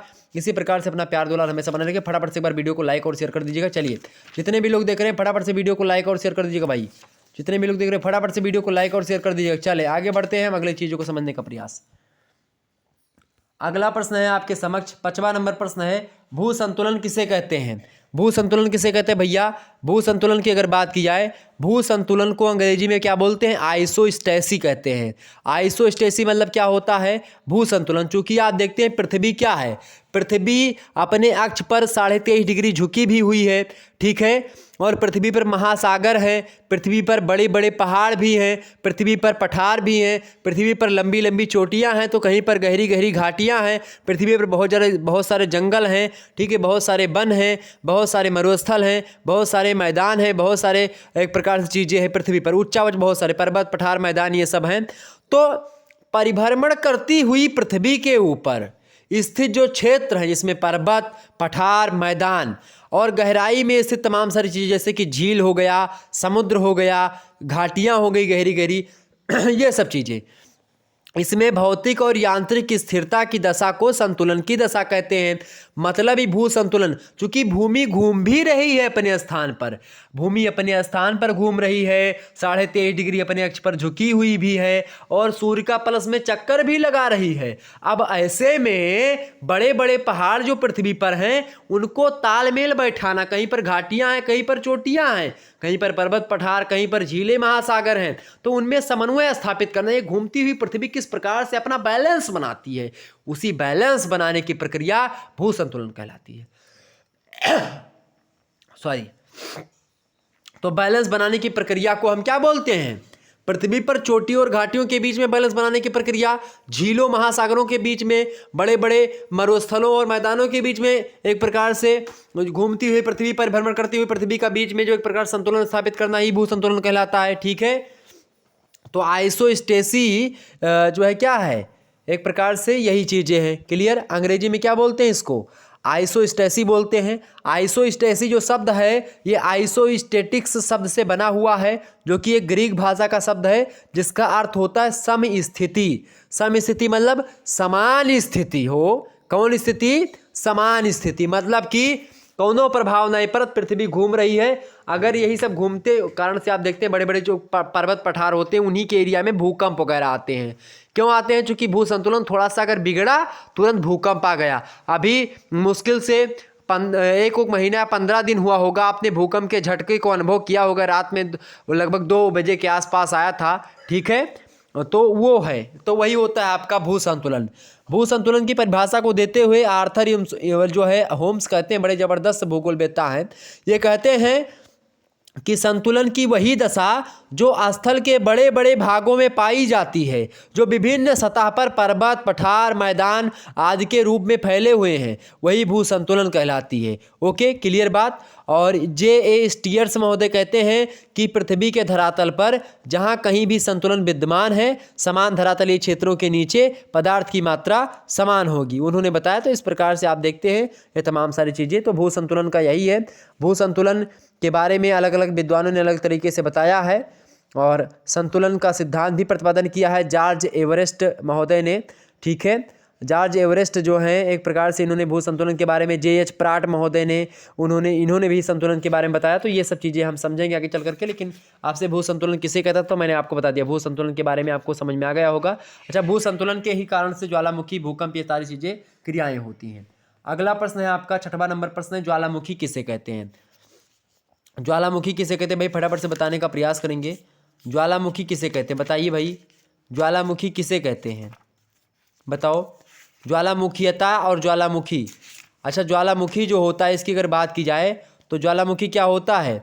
पृथ्वी के भीतरी भाग में जो दहकते हुए पदार्थ होते हैं, जिस मार्ग विशेष से निकलते हैं उसे ज्वालामुखी बोलते हैं, और उससे बनने वाली आकृति को पहाड़ या ज्वालामुखी शंकु बोलते हैं। ज्वालामुखी के कारण से आप देखते हैं पृथ्वी के बाहरी रूप, मतलब कि पृथ्वी के बाहर भी बहुत सारी स्थलाकृतियों का निर्माण होता है, पृथ्वी के अंदर भी बहुत सारी चीज़ों का निर्माण होता है। ज्वालामुखी को अंग्रेजी में वोल्केनो बोलते हैं। क्या बोलते हैं? वोल्केनो बोलते हैं। ओके, इसमें क्या होता है कि ठोस बेसाल्ट जो होता है और धीरे धीरे करके और द्रवित बेसाल्ट, ये सब अंदर जो है पृथ्वी के अंदर जमा हुए होते हैं। और पृथ्वी पर जब भू संतुलन एक प्रकार से बिगड़ने लगता है तो क्या होता है, वो धीरे धीरे दरार पड़ने लगती है उसमें टक्कर के परिणाम स्वरूप। उन्हीं दरारों के माध्यम से जो अंदर दहकता हुआ लावा होता है उससे गैसें निकलती हैं। वह गैसें ऊपर निकलने का प्रयास करती हैं तो पृथ्वी की सतह को चीरती हुई पृथ्वी के बीच से गैसें ऊपर आती हैं। और पृथ्वी के बीच से जब गैसें ऊपर आ रही होती हैं तो कहीं कहीं पर क्या होता है, कुछ गैसें उनमें शक्तियाँ कम होती, ऊर्जा कम होती, तो वहीं पर रुक जाती हैं। तो वो मैग्मा जो होता है वहीं पर जम जाता है और सील डाई के तमाम प्रकार के स्थलाकृतियों का निर्माण होता है। और जो कुछ बाहर आती है, मतलब मान लेते हैं कि बहुत सारी गैसें आपस में मतलब बाहर आ रही हैं तो क्या होता है, विस्फोट होता है, समुद्रों किनारे विस्फोट होता है, पर्वतों पर विस्फोट होता है। और उसके परिणाम स्वरूप दहकती हुई जो अग्नि होती है, लावा होता है, मैग्मा के रूप में बाहर निकलता है और वो बहता हुआ चला जाता है। आसपास की जो वनस्पतियां होती हैं, जीव जंतु जो होते हैं, पेड़ पौधे जो होते हैं, आवास जो होता है सब नष्ट हो जाता है और लावा बहता रहता है। और इसके बहने से जो लावा जब बाद में सूख जाता है वो कई वर्षों के बाद में, तो वो काली मिट्टी का निर्माण कर देता है। ये बात भी ध्यान रखेंगे। तो ये चीज़ें हैं ज्वालामुखी। ओके, ज्वालामुखी की परिभाषा को देते हुए आर्थर होम्स कहते हैं कि ज्वालामुखी मुख्यतया एक दरार या छिद्र है जिसका संबंध भूगर्भ से है और इससे लावा का प्रवाह, अत्यंत तृप्त जल के फव्वारे या गैसों का भयंकर विस्फोट होता है। ज्वालामुखी राख का उद्गार होता है। ओके, वारचेस्टर महोदय कहते हैं कि ज्वालामुखी प्रायः एक गोल या लगभग गोल आकार का एक छिद्र होता है या खुला हुआ भाग होता है जिससे होकर के पृथ्वी के जो अत्यंत तप्त भाग में, मतलब जो अंदर एक प्रकार से जो क्या होता है, भूगर्भ में जो गैसें हैं, जो भूगर्भ में जल है, जो तरल भाग है, अंदर जो लावा है, वो सब एक प्रकार चट्टानों के जो टुकड़े हैं वो सब गर्म हो जाते हैं। क्योंकि पृथ्वी के अंदर एक प्रकार से आप देखें तापमान बहुत ज़्यादा है। एक बार क्या हुआ, पृथ्वी की आंतरिक संरचना को पता लगाने के लिए रूस में वैज्ञानिकों ने कोला नामक क्षेत्र पड़ता है वहीं पर प्रयास किया कि पृथ्वी को खोद करके उसके अंदर हम क्या करेंगे, जो है पृथ्वी की आंतरिक संरचना पता लगाएंगे, पृथ्वी के अंदर क्या क्या है। तो मशीनियाँ सब गल गई, लोहा मशीन जितना ठोस पदार्थ की पूरी मशीन ही गल गई अंदर। बहुत ज़्यादा तापमान है, बहुत ज़्यादा प्रेशर है अंदर, ठीक है। तो उसी प्रेशर के परिणाम स्वरूप क्या होता है, ये चट्टानें जो होती बड़ी बड़ी वो गल जाती हैं, वो लावा का रूप धारण कर लेती, वही लावा ऊपर निकलता तो वो मैग्मा का रूप धारण कर लेता है। तो इस प्रकार से ज्वालामुखी के द्वारा वो बाहर आता है तो लावा और गैसें मिलकर के मैग्मा का निर्माण करते हैं। तो इस प्रकार से सारी चीज़ें क्लियर हो गई। आप देखते हैं कई सारी चीज़ें, ज्वालामुखीता क्रिया जो होती है उसके कई सारे कारण हैं। भूगर्भ में अगर तापमान बढ़ जाता है तो मैग्मा का भंडार बढ़ जाता है, इसके कारण से ज्वालामुखीता की क्रिया होती है। गैसों और जलवाष्प की उत्पत्ति अगर होनी होती बाहर निकलने के लिए, जैसे इसमें तमाम सारी गैसें होती हैं ज्वालामुखीता क्रिया से निकलने वाली, उसमें कार्बन डाइऑक्साइड गैस है, कार्बन मोनोऑक्साइड यानी CO, हाइड्रोजन गैस यानी H2, अमोनिया यानी कि NH3, ये तमाम सारी गैसें जो होती बाहर निकलने का प्रयास करती है। इसके साथ साथ तमाम सारी धूल के कण, धुआं और तमाम सारी राख भी निकलती है ज्वालामुखी क्रिया के द्वारा। इसके अलावा लावा और उद्गार, इसके कारण से भी आप देखते हैं बाहर लावा पृथ्वी के अंदर जब वो दहकता हुआ रहता है तो लावा होता है, पृथ्वी के जब बाहर वो आता है और फैलने लगता है तो उसको मैग्मा बोलते हैं, जब उससे गैसें मिल जाती हैं। तो ये तमाम सारे प्रोसेस मैंने आपको बता दिए, क्लियर हो गई चीज़ें। और ज्वालामुखीता में जब विस्फोट होता है तो ज्वालामुखी का जो छेद होता है उसको हम क्रेटर बोलते हैं। जब उसी छेद ज्वालामुखी से, मतलब कि जिस छेद से, यानी कि ये ज्वालामुखी है, इसी छेद से ज्वालामुखी बाहर निकला, ठीक है, इसी छेद से बाहर निकला, ठीक है। और ये छेद जो होता है जब ये बड़ा होता है तो इसको इसी छेद को क्या बोलते हैं, इसको क्रेटर बोलते हैं। इस छेद को क्या बोलते हैं, इस छेद को क्रेटर बोलते हैं। लेकिन यही क्षेत्र जब बड़ा विस्फोट हो जाता है तो बड़ा छेद हो जाता है, तो इसी बड़े छेद को हम क्या बोलते हैं, कालडेरा बोलते हैं। क्या बोलते हैं, बड़े वाले छेद को कालडेरा। और कालडेरा झीलें भी होती हैं बड़ी बड़ी, इसमें क्या होता है कि बड़े दिनों तक अगर विस्फोट नहीं हुआ तो बड़े बड़े गड्ढे बन जाते हैं और उसी गड्ढे में जब पानी भर जाता है तो वो क्रेटर झील या कालडेरा झील का निर्माण हो जाता है। क्लियर हो गई बातें। तो ये हो गया आपका ज्वालामुखी के बारे में चीज़ें। आगे बढ़ते हैं, अगला चीज़, अगला है आपका 7वां प्रश्न है, भूसन्नति या भू अभिनति की परिभाषा दीजिए। भूसन्नति या भू अभिनति क्या है, इसको समझने का प्रयास करिएगा। भूसन्नति या भू अभिनति, अच्छा भूकंप के बारे में जानते हैं, भूकंप अभी मैंने प्रश्न रखा, समझने का प्रयास करेंगे, लेकिन देखते हैं समय बचता है तो बाकी मैं भूकंप के बारे में एक दिन समझा दूंगा। भूकंप जो होता है खास करके वो एक प्रकार ज्वालामुखीता की क्रिया के द्वारा भी हो जाता है भूकंप। ओके, भूकंप जो होता है, बहुत सारे भूकंप भी आए हैं, अभी तो जल्दी में भूकंप आया है। भूकंप आप देखते हैं, सबसे पहले भूकंप जो आया था कलकत्ता में आया था भूकंप, ठीक है। कब आया था, 1773 ईस्वी के आसपास आया था, ठीक है, दिसंबर महीना था, मथुरा में भूकंप आया, कच्छ में भूकंप आया था। और अभी हाल ही की अगर बात की जाए तो भूकंप 2005 में आया था, भारत पाकिस्तान संयुक्त भूकंप पर 2005 में भूकंप आया था। और इसके बाद में लगभग 4000 लोगों की मृत्यु हुई थी और लाखों की संख्या में लोग घायल हुए थे। और अभी 10-15 दिन पहले आप देखते हैं, 20 दिन पहले भूकंप आया था, आप लोगों ने देखा होगा। तो ये भूकंप बहुत सारे आते हैं। भूकंप की अगर बात की है तो भूकंप जो होता है ये एक प्रकार से परिप्रशांतीय जो महासागरीय पेटी वहाँ पर बहुत ज़्यादा होता है। परिप्रशांतीय महासागरीय जो पेटी है उसको अग्निवलय भी कहा था, चूँकि वहाँ पर ज्वालामुखी क्रिया बहुत ज़्यादा होती है। और मध्य अटलांटिक पेटी है, मध्य महाद्वीपीय पेटी है, अन्य क्षेत्र भी है। भूकंप में मतलब भारत में भी भूकंप आते हैं, जहाँ जहाँ पर पर्वत पठार ये सब ज़्यादा हैं वहीं पर भूकंप अधिकतर मात्रा में आते हैं। भूकंप विज्ञान को हम सिस्मोलॉजी बोलते हैं। भूकंप का अध्ययन जो करता है उसको हम क्या बोलते हैं, सिस्मोग्राफ बोला जाता है। ठीक है, तो भूकंप की अगर बात की है तो भूकंप के कई प्रकार होते हैं। तो एक तो भूकंप होता है मानवीय क्रियाओं से उत्पन्न होता है, जैसे बाढ़ वगैरह, अगर हम बांध बना दें नदियों पर तो उससे जल दबाव के कारण से भूकंप आता है। और एक प्राकृतिक कारणों से भूकंप आता है। तो कई सारे कारण जिसके कारण से भूकंप आता है। भूकंप क्या होता है, आर्थर होम्स भूकंप की परिभाषा को देते हुए कहते हैं कि जब किसी तालाब में कोई पत्थर फेंका जाता है तो सभी दिशाओं की ओर लहरों की एक श्रृंखला आरंभ हो जाती है।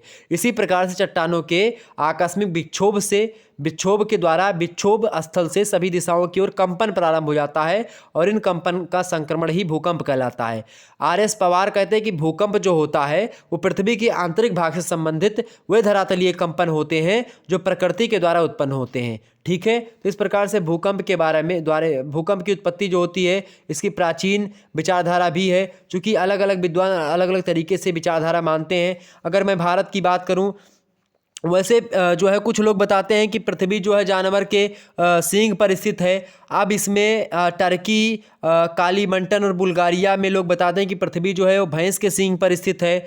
और उत्तरी अमेरिका में लोग मानते हैं कछुए के पीठ पर जो है पृथ्वी उत्पत्ति मतलब कि है। और ईरान में लोग केकड़े पर स्थित पृथ्वी को मानते हैं। तिब्बत के लोग बताते हैं कि मेढक पर पृथ्वी स्थित है। और इसके अलावा सुलावेसी में लोग बताते हैं कि सूअर पर पृथ्वी स्थित है। भारत में मान्यता है कि पृथ्वी जो है शेषनाग के फन पर टिकी हुई है। और शेषनाग जब एक प्रकार से अपने फन पर पृथ्वी को बदलते हैं तो भूकंप आता है। तो एक प्रकार से पृथ्वी जब सींग एक प्रकार से बदलती है पृथ्वी मतलब कि जो भैंस या सूअर जो भी कुछ भी है, ये कछुआ या मेढक, जब वो अपना एक प्रकार से हिलते डुलते हैं तो पृथ्वी पर भूकंप आता है। ये प्राचीन मान्यता है। आधुनिक विचारधारा है कि भूगर्भ में जब ऊंचे तापमान बढ़ जाता है, जलवाष्प और गैसें जब बाहर निकलने को होती हैं तो उससे क्या होता है, भू में कंपन होता है, वही भूकंप होता है। ज्वालामुखी क्रिया जब होती तो उसके कारण से भी क्या होता है, विस्फोट होता है। ज्वालामुखी क्रिया में एक विस्फोट होता है, गड़ाम से दकती है, तो उससे भी भूकंप होता है। ठीक है, या भ्रंश या संपीड़न के द्वारा अगर दरार पड़ जाती है उसमें, ठीक है, जो कि तो उससे भी भूकंप आता है। पानी बहुत ज़्यादा भर गया तो दरार पड़ गई, उसके कारण से होता है। तमाम सारी चीज़ें होती भूकंप के बारे में, तो मैंने आपको बता दिया। अगला प्रश्न है आपका क्या कि भूसन्नति। भूसन्नति क्या होता है। भूसन्नतियों के द्वारा आपको पता होगा कोबर का भूसन्नति सिद्धांत है, उन्होंने उसके आधार पर बताया कि जो है पर्वतों का निर्माण हुआ, जैसे कि राकीज पर्वत का निर्माण भूसन्नतियों के द्वारा हुआ, यूराल पर्वत का, टेथिस भूसन्नति, परिप्रशांत भूसन्नति, ये सब भूसन्नतियाँ होती हैं। भूसन्नति माने होता है गहरा गड्ढा। जैसे मान लेते हैं ये एक प्रकार से पृथ्वी तल है, यहीं पर एक प्रकार से गड्ढा गहरा हो जाए, ये पृथ्वी तल है। अब क्या होता है, नदियाँ यहाँ से बह करके आती हैं और यहीं पर जो है अपना जल गिरा देती हैं, तो इससे क्या होता है, यहीं पर मलबा इकट्ठा होता जाता है, ये गहरा होता जाता है, इस पर प्रेशर पड़ता है तो दबाव नीचे की ओर दबाव बढ़ता है। इसके कारण से क्या होता है, ये मूवमेंट इधर की ओर करती चट्टानें, और जब मूवमेंट इधर की ओर चट्टानें करेंगी तो क्या होगा, संपीड़न बल लगेगा, ये चट्टानें आपस में टकराती हैं। और जब ये चट्टानें आपस में इधर वाली ये टकराएगी, इधर चट्टानें टकराएगी, यानी टकराएगी, नीचे जो मलबा भरा होता है नदियों के द्वारा जो बहाए गए निक्षेप होते हैं, मलबा होता है। नदियाँ चूँकि अपने साथ बहुत ज़्यादा कूड़ा करकट बहा करके लाती हैं, उसको इसी गड्ढे में डालती रहती है, इससे गड्ढा गहरा और पतला यानी सकरा होता जाता है और इस पर प्रेशर और बढ़ता जाता है। इस प्रकार से जैसे कोई तार होता है, जब उस पर आप कपड़ा टांगती हो बीच में या टांगते हैं तो क्या हो जाता है, किनारे किनारे का ऊंचा हो जाता है और बीचों में गड्ढा हो जाता है। तो उसी प्रकार से इसमें भी होता है, जब बहुत ज़्यादा चीज़ें यहाँ पर बहुत ज़्यादा मलबा आता रहता है, बहुत ज़्यादा मिट्टी पर्वत पहाड़ के टुकड़े, तो इससे यहाँ पर गड्ढा हो जाता है, प्रेशर बढ़ता है, इसके कारण से आपस में टकराव होता है। इसके कारण से ये जो एक प्रकार से जो बीच में मलबा भरा हुआ था ये ऊपर की ओर उठता है और इससे क्या होता है, वलित पर्वतों का निर्माण होता है। हिमालय पर्वत, राकीज पर्वत, यूराल पर्वत और ये तमाम सारे जो एंडीज पर्वत, ये सब पर्वत जो हैं ये किससे बने हैं, भूसन्नतियों के द्वारा ही बने हैं। ये सब वलित पर्वत ही हैं ये। ठीक है, आगे समझते हैं। तो भूसन्नति किसे कहते हैं भैया? भूसन्नति या भू अभिनति बात एक ही है, बात ध्यान रखिए, जिसको अंग्रेजी में जियो सिंक्लाइन बोला जाता है। इसको क्लियर हो रही बातें? स्टीयर्स महोदय इसकी परिभाषा को बताते हुए कहते हैं कि भूसन्नतियाँ लंबे व अपेक्षित मतलब सॉरी तबीयत थोड़ी सी डाउन है। भूसन्नतियाँ क्या होती हैं? लंबी और बहुत ज़्यादा सकरी, बहुत ज़्यादा पतली होती हैं, ठीक है। एक गहरी गड्ढा यानी गर्त जिसको बोलते हैं वो होता है। गर्त माने महासागरों में चीज़ें होती हैं, ठीक है। बहुत गहरा गड्ढा, नदियों के द्वारा जब जल गिरता है समुद्रों में तो खूब बेग से गिरता है तो गड्ढा हो जाता है। आप पानी बहुत ऊपर से लोटे से डालो अगर पृथ्वी पर तो गड्ढा हो जाता है, वहाँ पर मट्टी कट जाती है तो गड्ढा हो जाता है। इसी प्रकार नदियों के बहाव के कारण से, और नदियों के द्वारा जो बहाया गया जो मलबा होता है, कूड़ा करकट निक्षेप, वो नदियों में ही गिरता है। तो ये चीज़ के कारण से तो एक लंबा गहरा गड्ढा होता है जिसमें निरंतर जमाव होने से धसाव होता रहता है, ये स्टीयर्स कहते हैं। वान राइपर कहते हैं कि एक बड़ा तलछटिया लंबा और पतला गड्ढा जिसका निर्माण उत्तरोत्तर नीचे पड़े जमाव पर परिणाम मतलब जमाव का परिणाम होता है, वो होता है भूसन्नति। आर्थर होम्स कहते हैं कि पृथ्वी की पपड़ी के धसाव से बनी लंबी पेटी जिसमें तलछट की मोटी परत के साथ कभी ज्वालामुखी चट्टानें भी सम्मिलित होती हैं, सामान्य मात्रा में भूसन्नति कहलाती है। तो भूसन्नतियाँ एक प्रकार से यही होती हैं। अच्छा, भूसन्नतियों की स्थिति के बारे में हाल और डाना ने बताया कि राकीस भूसन्नतियाँ, यूराल भूसन्नतियाँ, टेथीस भूसन्नतियाँ और परिप्रशांत भूसन्नतियाँ, इसी कारण से इन लोगों ने इस पर चर्चा करी है। तो कुल मिलाकर के भूसन्नति यही होती है। कोबर का भूसन्नति सिद्धांत इसी पर आधारित है। इसके आधार पर उन्होंने पर्वत निर्माण के बारे में बताया है और तमाम सारी प्लेटें भी हैं। पृथ्वी पर आपसे पूछता है कितनी प्लेटें हैं, तो मुख्य रूप से आप देखते हैं 4 प्लेट मतलब कि एक प्रकार से प्लेटें मतलब कि लगभग 7 प्लेटें हैं, मतलब 6 प्लेटें हैं। कौन कौन सी? पहली है यूरेशियाई प्लेट, ठीक है, और दूसरी है अफ्रीकी प्लेट, तीसरी हिंद ऑस्ट्रेलियाई प्लेट, और चौथी है मतलब कि जो है अंटार्कटिक प्लेट, और पांचवी है अमेरिकी प्लेट, और छठवीं है परिप्रशांत मतलब कि प्रशांत प्लेट। तो ये जो है 6 प्लेटें हैं और ये प्रमुख प्लेटें हैं। इसके अलावा और सारी प्लेटें हैं जैसे कि नज़्का प्लेट है, कोकास प्लेट है, कैरिबियन प्लेट है, स्कोशिया प्लेट है, फिलिपाइन प्लेट है, ईरानियन प्लेट है और अरेबियन प्लेट है, और इसके अलावा हेलिबिक प्लेट मतलब कि हेलेनिक प्लेट है। ये सब प्लेटें हैं जिसके कारण से इन्हीं प्लेटों में आपस में टकराव होता है। इन्हीं टकराव से क्या होता है? पर्वतों का निर्माण होता है, ठीक है। पर्वतों के निर्माण के बारे में आपकी एक वीडियो पड़ी हुई है, आप देख लीजिएगा, बहुत पहले मैंने बताया था, तो उसको देख लेंगे। आगे बढ़ते हैं। 8वां प्रश्न आपकी परीक्षा की दृष्टि से बेहद महत्वपूर्ण है। प्रश्न क्या है भाई? चट्टान किसे मतलब चट्टान कितने प्रकार के होते हैं? वैसे चट्टान किसे कहते हैं? तो आर्थर होम्स बड़े जबरदस्त भूगोलवेत्ता हैं, हर एक टॉपिक की परिभाषा देते हैं और भूगोलवेत्ता के हिसाब से अगर भौतिक भूगोल की दृष्टि से देखेंगे तो बड़े जबरदस्त भूगोलवेत्ता हैं। इन्होंने चट्टानों की परिभाषा को देते हुए कहा कि अधिकांश चट्टानें खनिजों का ही मिश्रित अंश होती हैं और उनमें कई खनिजों का पाया जाना स्वाभाविक होता है। इन खनिजों में रासायनिक तत्वों का योग रहता है। प्रत्येक चट्टानों में एक से अधिक खनिजों का सम्मिश्रण पाया जाता है। तो ये होती हैं चट्टानें। वारेस्टर महोदय कहते हैं मतलब वारचेस्टर महोदय कि सभी चट्टानों में 2 या अधिक खनिज पाए जाते हैं, यानी चट्टानें चट्टान निर्मित करने वाले खनिजों का मिश्रण होती हैं। लोबेक कहते हैं कि चट्टान अपने वातावरण का प्रतिफल होती हैं, जब वातावरण बदलता है तो चट्टान भी बदलती है। नूफ कहते हैं कि चट्टान वह पदार्थ है जिससे पृथ्वी का बाह्य आवरण निर्मित होता है। और इसी प्रकार से आप देखते हैं कि चट्टानों के बारे में जो है आर.एस. पवार कहते हैं कि चट्टानें खनिजों का प्राकृतिक मिश्रण है जिसमें भूपटल की संरचनात्मक इकाई का निर्माण होता है। तो चट्टानों की अगर बात की जाए, चट्टानों में तमाम सारे जो है खनिज होते हैं। जैसे 10 खनिज मुख्य रूप से नाम आता है चट्टानों में पाई जाती हैं, जैसे कि सिलिका हो गया यानी बालू, एल्यूमिनियम यानी एल्यूमिना, ठीक है, चूना हो गया, ठीक है, और इसके अलावा आयरन ऑक्साइड हो गया, सोडा हो गया, आयरन ऑक्साइड हो गया, हेमेटाइट हो गया, ठीक है, और मैग्नीशियम हो गया, अपना पोटेशियम हो गया, पोटास हो गया, पानी हो गया, टिटेनिया हो गया। ये सारे ये 10 जो हैं आपके खनिज जो होते हैं चट्टानों में एक प्रकार से पाए जाते हैं। और आपको बता दूं कि बहुत सारे और भी तत्व पाए जाते हैं अम्लों में, जैसे ऑक्सीजन, सिलिका, एल्यूमिनियम, लोहा, कैल्शियम, सोडियम, पोटेशियम, मैग्नीशियम, ये सब भी पाए जाते हैं। लगभग 98% भाग यही होता है खनिजों में, मतलब कि उसमें जो है चट्टानों में। ओके, चट्टान कितने प्रकार के होते हैं पूछा गया है, चट्टान कितने प्रकार के होते हैं? तो मुख्य रूप से चट्टानों की अगर बात की जाए तो चट्टानों को उत्पत्ति और निर्माण विधि के हिसाब से अगर देखें तो चट्टानें 3 प्रकार की होती हैं। उत्पत्ति और निर्माण विधि के आधार पर अगर हम बांटे चट्टानों को तो चट्टानें कितनी प्रकार की होती हैं? चट्टानें 3 प्रकार की होती हैं। कितनी प्रकार की भैया? चट्टानें 3 प्रकार की होती हैं। कौन कौन सी चट्टानें? बहुत ध्यान से सुनिएगे, सारी बात समझ। पहली चट्टान कौन सी भैया? पहली चट्टान है आपकी आग्नेय चट्टान। कौन सी चट्टान? आग्नेय चट्टान, यानी इसको आपको क्या बोलते हैं? Ignatius rocks. दूसरी चट्टान कौन सी है?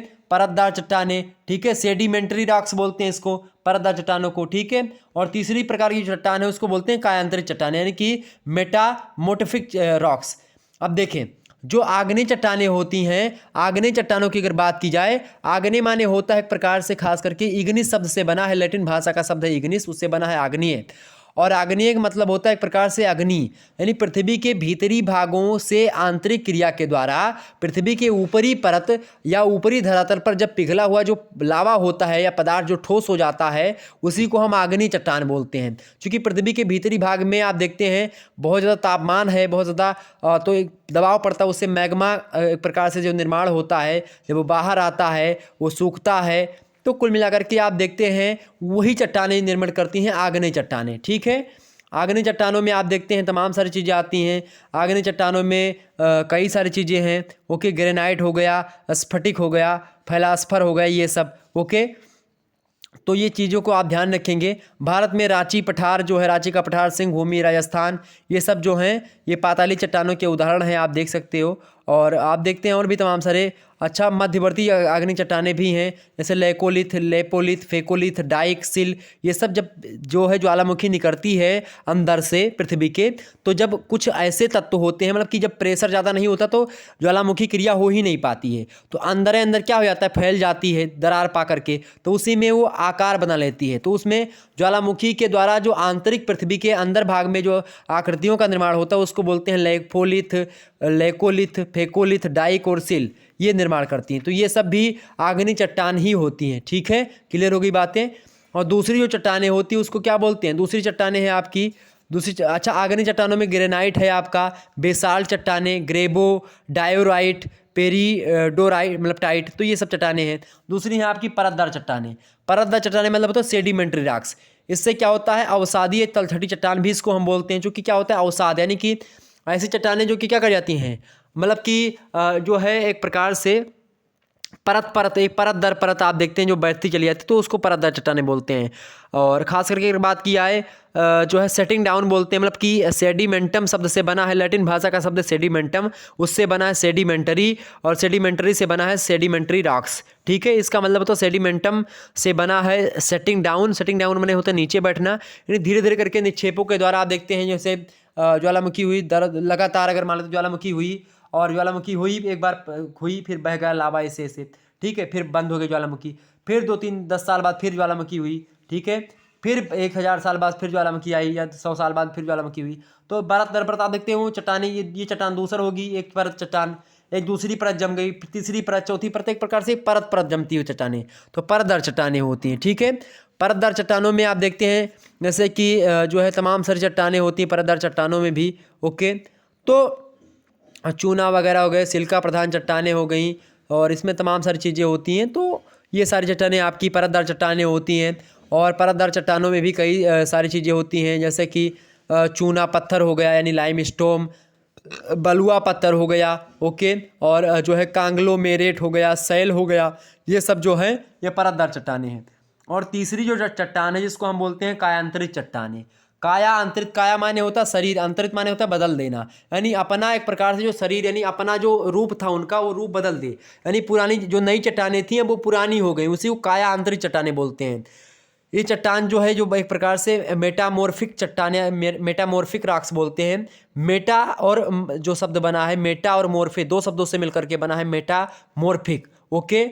और खास करके आप इसका मतलब होता है कि परिवर्तित रूप से या कायांतरित चट्टानें, मतलब कि क्या होता है कि पृथ्वी पर आप देखते हैं उच्च तापमान अगर बढ़ जाए, तापमान ज़्यादा हो जाए, ज़्यादा दबाव पड़ जाए, तो इन दोनों स्थितियों में क्या होता है, जो आग्नेय चट्टानें हैं या जो परतदार चट्टान है जिसको अवसादी चट्टान, परतदार चट्टान को ही अवसादी चट्टान बोलते हैं, ये चट्टानों क्या हो जाती हैं, अपने मूल रूप को छोड़ देती हैं, यानी कि जैसी थी उससे क्या होती हैं, कट फट जाती हैं, मतलब कि अपने शरीर को बदल देती हैं। यानी ये चट्टान थी, बारिश हुई, चट्टान थी, बारिश हुई, अब ये कट कर करके बह गई चट्टान, अभी चट्टान ऐसी बची हुई है। तो ये एक प्रकार से मतलब कि घिसी पिटी चट्टान है जिसको बोलते हैं, ताप के कारण से, दबाव के कारण से, घोल से कारण से, जल के कारण से, हवा के कारण से क्या होती हैं, अपने शरीर से एक प्रकार से मतलब कि जैसा थी वो उससे बदल गई अब, तो वो होती काया अंतरित चट्टानें। ठीक है, बारेस्टर मतलब कि वारसेस्टर महोदय कहते हैं कि रूपांतरित चट्टानों के अंतर्गत उन चट्टानों को सम्मिलित किया जाता है जिनके आकार तथा संगठन में विघटन बिना ही परिवर्तन हो जाता है। ठीक है,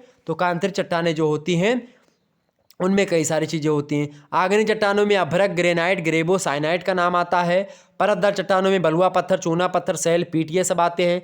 कांतरित चट्टानों में जैसे सिस्ट हो गया, नीस हो गया, जो है सापेंटाइन हो गया, और इसके अलावा साइनाइट नीस हो गया, ये सब बनते हैं आपके आग्नेय चट्टानों से।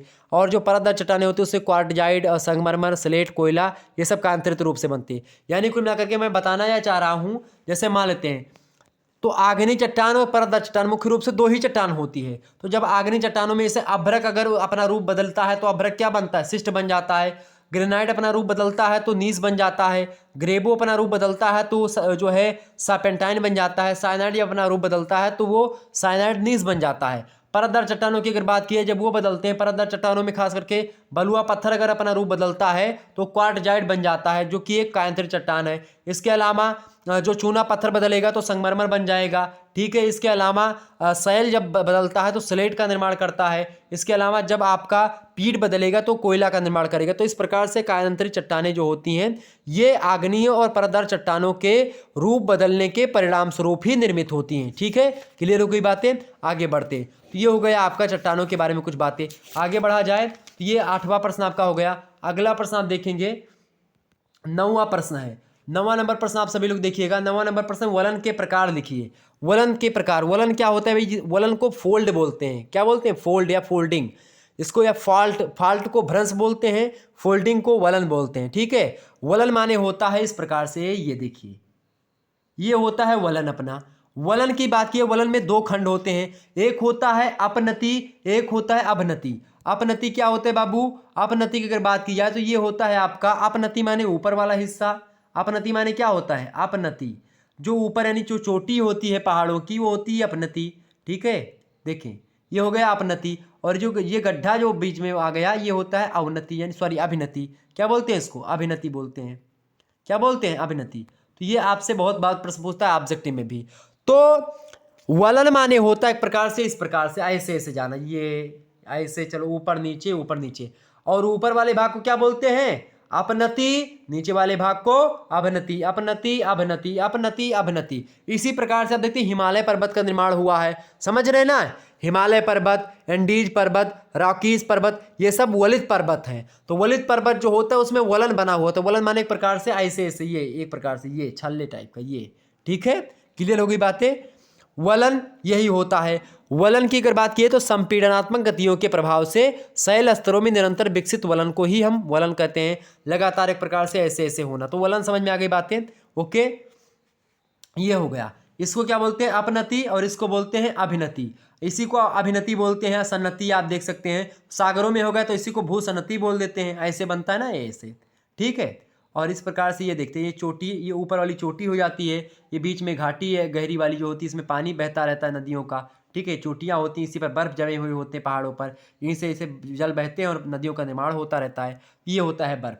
तो ये हो गया आपका वलन। वलन का प्रकार पूछा गया, अच्छा वलन का प्रकार पूछा गया है। तो वलन की अगर प्रकार बात की है तो वलन के कई सारे प्रकार हैं, लिखिएगा। पहला प्रकार है आपका सम्मित वलन या फिर सुडोल वलन जिसको बोलते हैं। दूसरा आपका होता है भाई जो है असम्मित वलन जिसको बेडोल वलन बोलते हैं। ठीक है, तीसरा वलन होता है अपना एकनत वलन।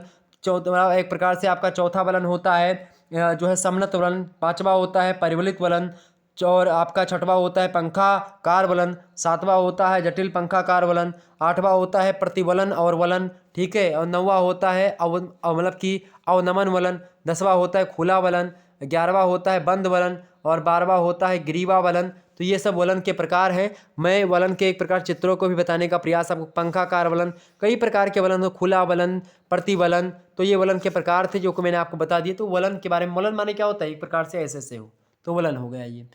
अगला चित्र बना दीजिएगा, जब भी आप बताएंगे, जब लिखिएगा तो वलन आप आसानी से बता दीजिएगा। अगला प्रश्न आपकी स्क्रीन पर आ चुका है, बड़ा धाकड़ प्रश्न है, इसको समझने का प्रयास करेंगे। प्रश्न क्या है आपका कि पारिस्थितिकी की परिभाषा दीजिए। पारिस्थितिकी की अगर बात की है भाई, पारिस्थितिकी आप बहुत ज़बरदस्त तरीके से इसको जानने का प्रयास करेंगे, क्योंकि पारिस्थितिकी की अगर बात की जाए तो ये आप थर्ड सेमेस्टर में पर्यावरण और पारिस्थितिकी के बारे में खूब पढ़ेंगे। और पर्यावरण के बारे में ही पढ़ना आपको, डिजास्टर मैनेजमेंट ये सब पढ़ना आपको थर्ड सेमेस्टर में, जब आप थर्ड सेमेस्टर में पहुंचेंगे। लेकिन अभी तो आप फर्स्ट सेमेस्टर में ही हो ना, तो फर्स्ट सेमेस्टर में आपको इसको पढ़ना पड़ेगा। क्यों पढ़ना पड़ेगा? क्योंकि आपकी परीक्षा में ये बहुत इंपॉर्टेंट है। ओके, क्लियर हो रही बातें, समझ में आ रही चीज़ें ना? चले, पारिस्थिति जो होता है, पारिस्थितिकी जिसको बोलते हैं, एक विज्ञान होता है। पर्यावरण के अध्ययन को या मानव और एक प्रकार से पर्यावरण के बीच का जो संबंध होता है, उन्हीं संबंधों के बीच जो अध्ययन होता है, उसी अध्ययन करने वाले विज्ञान को हम पारिस्थितिकी बोलते हैं। पारिस्थितिकी को अंग्रेजी में इकोलॉजी बोलते हैं। इकोलॉजी शब्द की उत्पत्ति जो हुई है वो ग्रीक भाषा के आइकोस शब्द से हुई है। आइकोस शब्द मतलब होता है घर या रहने का मकान, ठीक है, ये होता है। तो ecology is the study of origin of home, ठीक है, क्लियर होगी बातें। यानी पारिस्थितिकी में जीव तथा जीव के समूह का उसके पर्यावरण से संबंध का अध्ययन किया जाता है। पारिस्थितिकी जीवित जीव और उसके पर्यावरण के अंतर संबंध का विज्ञान है। तो पारिस्थितिकी की परिभाषा को देते हुए ओडम महोदय कहते हैं कि उनकी एक पुस्तक है ओडम महोदय की, 1971 में प्रकाशन में आती पुस्तक, पुस्तक का नाम है fundamentals of ecology. Fundamentals of ecology Odum की पुस्तक है। ओडम महोदय उसमें इसकी परिभाषा को देते हुए कहते हैं कि पारिस्थितिकी मानव और पर्यावरण के सफल स्वरूपीय अध्ययन का विज्ञान है। यानी ecology is the science of totality of man and environment. Okay, ये बात ध्यान रखेंगे। इसके अलावा पारिस्थितिकी की अगर बात की जाए तो इसकी परिभाषा, एक और परिभाषा आप लिख सकते हो, पारिस्थितिकी प्रकृति की संरचना एवं कार्यप्रणाली का अध्ययन है। तो कुल मिलाकर के पारिस्थितिकी या इकोलॉजी पारिस्थितिकी तंत्र का अध्ययन है। पारिस्थितिक तंत्र में जीव मंडल अपना, ठीक है, जैव मंडल हो गया, वायुमंडल हो गया, स्थल मंडल हो गया, जल मंडल हो गया, ये तमाम सारे मंडल आ जाते हैं, ठीक है। मनुष्य जो होता है इन सभी से संबंधित रहता है। मनुष्य का प्रभाव इन पर और इनका प्रभाव मनुष्य पर, दोनों पर पड़ता रहता है। और इन्हीं प्रभावों के द्वारा क्या होता है, इन्हीं प्रभावों का अध्ययन मनुष्य और वातावरण के बीच में, मनुष्य और वातावरण के बीच में जो क्रियाएं होती हैं, चूंकि मनुष्य वातावरण को भी प्रभावित कर रहा है और वातावरण मनुष्य को भी प्रभावित करता है, तो इन्हीं दोनों के बीच के जो अंतर संबंध होते हैं, आंतरिक क्रियाएं होती हैं, परस्पर क्रियाएं होती हैं, इन्हीं का अध्ययन करने वाले शास्त्र या विज्ञान को हम इकोलॉजी या पारिस्थितिकी कहते हैं। और जैवमंडल, स्थल मंडल, जलमंडल, इन्हीं और पर्यावरण के बीच जो संबंध होता है, इन्हीं सभी संबंधों को हम पारिस्थितिकी तंत्र कहते हैं, ठीक है। पारिस्थितिक तंत्र का अध्ययन करता है पारिस्थितिकी विज्ञान, ठीक है, क्लियर होगी बातें। पारिस्थितिक तंत्र अलग है, यानी इकोसिस्टम उसको बोलते हैं अंग्रेजी में, इकोलॉजी अलग है, क्लियर हो गई बातें। इसके बारे में और भी हम चर्चा करने का प्रयास करेंगे। कुल मिलाकर कितनी चीज़ें आपके समझ में आ गई, आगे यहाँ पर देखेंगे। अब आपका आ गया लघु उत्तरीय टाइप का प्रश्न। लघु उत्तरीय टाइप की अगर प्रश्न की मैं बात करूंगा तो लघु उत्तरीय प्रश्नों में आपको यहाँ पर अब टाइम थोड़ा सा बचा नहीं है। इन प्रश्नों के उत्तर आने वाले समय में आपको मिलते रहेंगे हमारे चैनल पर, और भी मॉडल पेपर मैं देता रहूंगा और इसी प्रकार चर्चा करता रहूंगा। लगभग आपने आज 10 चैप्टर्स पर विस्तार से चर्चा कर ली, ठीक है, और बढ़िया तरीके से मैंने प्रश्नों के उत्तर को लिखने के लिए बताया। दीर्घ उत्तरीय टाइप के प्रश्नों के हिसाब से मैंने चर्चा करी है। निश्चित तौर पर आपको आसानी से हुई होगी इस वीडियो को देखने के बाद में। और 2022 का जो मॉडल पेपर है उसको जरूर देख लीजिएगा, उसमें मैंने 4-5 मॉडल पेपर दे दिया है, उसको भी देख लेंगे तो और अच्छे तरीके से आपको सारी चीज़ें क्लियर हो जाएंगी। देखिए, केवल 5 प्रश्न आपको यहाँ से करने होते हैं लघु उत्तरीय में। 200 शब्दों में इन प्रश्नों के उत्तर को आपको लिखना होगा। कितने शब्दों में? 200 शब्दों में एक प्रश्न का उत्तर 200 शब्दों में लिखना होगा। 8 प्रश्न आपको दिए जाएंगे खंड बा में, जिनमें से आपको केवल 5 प्रश्न करने होंगे, ठीक है। प्रत्येक प्रश्न का अगर बात की तो 7 नंबर का ये आपका प्रश्न होता है, एक प्रश्न, ठीक है। देखते हैं, पहला प्रश्न है आपका, प्रवाल भित्तियों के विकास की अनुकूल या भौगोलिक दशाएं बताइए। बहुत जबरदस्त प्रश्न है, एग्जाम में आएगा। अगला प्रश्न आपका है, महासागरीय निक्षेप से आप क्या समझते हैं? निक्षेप माने होता है कूड़ा करकट मलबा, इसके बारे में बताऊंगा, कोई परेशान नहीं होना है, बहुत सहज है। जियोग्राफी आपके दिमाग में घुसा नहीं दिया तो शिवम शुक्ला मेरा नाम नहीं, ये बात आप ध्यान रखेंगे। आपको हर एक पॉइंट को मैं समझा दूंगा बहुत ही सरल शब्दों में। अगला प्रश्न है, ज्वार भाटा उत्पत्ति के सिद्धांतों का वर्णन कीजिए। आप लोग बस मेरा साथ दीजिएगा, वीडियो को शेयर कर दीजिए सभी दोस्तों के पास। आप थोड़े से मेरे चैनल को अगर आप बढ़वा देंगे, चूंकि इस समय बहुत ज़्यादा रीच कम है, बहुत ज़्यादा एकदम से इनकम एकदम से डाउन चलेगी, पाताल लोग में घुस गई, बहुत कम आ रही है, मतलब एक प्रकार से आप मान करके चलो कुछ भी नहीं निकल रहा है यार। तो आप लोग क्या करो, थोड़ा सा शेयर कर दो, ताकि थोड़ी सी अगर इनकम वगैरह होगी। मैं डिजिटल बोर्ड लगवाने के चक्कर में था कि मैं 3rd सेमेस्टर तक हर हालत में लगवा लूँगा, लेकिन क्या हुआ कि यार थोड़ा सा एक प्रकार से इनकम वगैरह बीच में बहुत ज़्यादा डाउन हो गई, तो उसके कारण थोड़ा सा पैसा ज़्यादा लग रहा था। तो लेकिन फिर क्या हुआ कि उसी में थोड़ा सा इसे फंस गए। नहीं तो जब डिजिटल बोर्ड पर आपको आपको पढ़ाऊंगा एकदम से सारा कॉन्सेप्ट क्लियर। अभी तो आपको 3-4 सेमेस्टर और पढ़ना है और विस्तार से हम जो है 4th सेमेस्टर से थर्ड सेमेस्टर में ही लास्ट तक हो सकता है लगवा लूँ, ठीक है। और बहुत धाकड़ अंदाज में पढ़ाने का प्रयास करूंगा, धुआं कर दूंगा। आपको बता दूं कि कुछ और किताब खरीदो चाहे ना खरीदो, कॉलेज जाओ चाहे ना जाओ, घरे बैठो रजाई मोड़ के आराम से खूब दबा के पढ़ो, कोनो दिक्कत ना हुई। आगे समझते हैं। ज्वार भाटा की उत्पत्ति के तमाम सारे सिद्धांत भी दोनों ने दिए हैं, इसको समझेंगे हम आने वाले समय में। अगला प्रश्न है आपका 4था नंबर प्रश्न, विभिन्न महासागरों की जलधाराओं के नाम लिखिए। सारे विद्वानों मतलब सारी चीज़ों के बारे में बताने का प्रयास करूंगा। अगला प्रश्न आप पढ़ लीजिएगा, मतलब बताऊंगा मैं, वृष्टि और वर्षा। वृष्टि वर्षा एक ही बात है। प्रभावित करने वाले कारकों का क्या करें, कारकों के बारे में उल्लेख कीजिए। अगला प्रश्न आप देखेंगे, सब दीर्घ उत्तरीय मतलब लघु उत्तरीय के ही प्रश्न है, लाल में जितने भी लिखे हुए हैं। चक्रवात एवं प्रति चक्रवात से आप क्या समझते हैं? अच्छा, इन जो है प्रश्नों को मैं लिखता हूं बाकायदे बैठ करके, खुद अपनी हाथों से मैं लिखता हूं और आप लोगों के लिए तैयार करता हूं कंटेंट, ताकि मुझे विश्वास होता है कि ये प्रश्न आने वाला है। और मैं अनुभव के हिसाब से, पिछले लगभग 4-5 साल से पढ़ाने का अनुभव है, उसके हिसाब से मैं पढ़ाने का प्रयास करता हूं। तो ये प्रश्न आपके एकदम से तय है आपकी बार आने के लिए, ठीक है। चक्रवात और प्रति चक्रवात क्या है, इसको आप बताएं। बहुत ज़बरदस्त साइक्लोन, एंटी साइक्लोन पूरा मैं समझा चुका हूं 2022 की परीक्षा में मॉडल पेपर के अंतर्गत। सारी चीज़ों को मैंने बता दिया है, महासंग्राम वीडियो में बता दिया है, लेकिन फिर से मैं आपको बताने का प्रयास करूंगा। लेकिन आप अगर देख सके तो उसको देख लीजिएगा, बहुत ज़बरदस्त है फर्स्ट सेमेस्टर वाले वीडियो 2022 वाले। अगला प्रश्न, वायु राशियां और वाताग्र किसे कहते हैं? यहाँ से एक प्रश्न जरूर आएगा, चक्रवात प्रतिवाद से एक प्रश्न जरूर आता है हमेशा। तो ऐसे ऐसी चीज़ों को मैंने रखा ताकि आपका एक भी प्रश्न नहीं छूटेगा। अगला प्रश्न, नदी या पर्दन या कटाव को प्रभावित करने वाले कारकों का वर्णन कीजिए। मोस्ट इंपोर्टेंट प्रश्न है, आगे समझते हैं। अगला आपका देखिए, अगला टॉपिक आपका आ गया भी। अगला टॉपिक क्या है? अगला टॉपिक देखेंगे, देखें अगला आपका आ गया क्या? अगला है आपका, देखिए केवल 2 प्रश्नों के उत्तर आपको यहाँ से देने होंगे। खंड 7 से 500 शब्दों में इन प्रश्नों के उत्तर को आपको लिखना है। 4 प्रश्न आपको दिए जाएंगे, जिनमें से केवल 2 प्रश्नों के उत्तर को आपको लिखना है। एक प्रश्न आपका 10 नंबर का है, ये बात आप ध्यान रखेंगे। चले, पहला प्रश्न है आपका दीर्घ टाइप का प्रश्न है। पहला प्रश्न, सामान्य अपर्दन चक्र से आप क्या समझते हैं? डेविस महोदय द्वारा प्रस्तुत अपर्दन चक्र की व्याख्या कीजिए। डेविस और पेंक ने अपर्दन चक्र से संबंधित सिद्धांत दिए हैं, इसके बारे में बताने का प्रयास। अपर्दन माने होता है कट करके बहना, किसी चीज का कट करके बहना, चाहे वायु के साथ चाहे जल के साथ। ओके, जैसे मिट्टी कट करके बह रही है तो वो मिट्टी अपर्दन, मृदा अपर्दन हो गया, ठीक है। ये चीजें आगे समझते। अगला प्रश्न है आपका 2 नंबर प्रश्न, पृथ्वी की आंतरिक संरचना की विवेचना कीजिए। मोस्ट इंपोर्टेंट है, ये भी मैं चर्चा करूंगा। एक वीडियो भी मेरी पड़ी हुई बोर्ड पर इसको लेकर के, बहुत 3 साल पहले मैंने पढ़ाई थी, तो उसको पढ़ी हुई देख लीजिएगा टाइम मिले तो। अगला प्रश्न है, भूकंप किसे कहते हैं?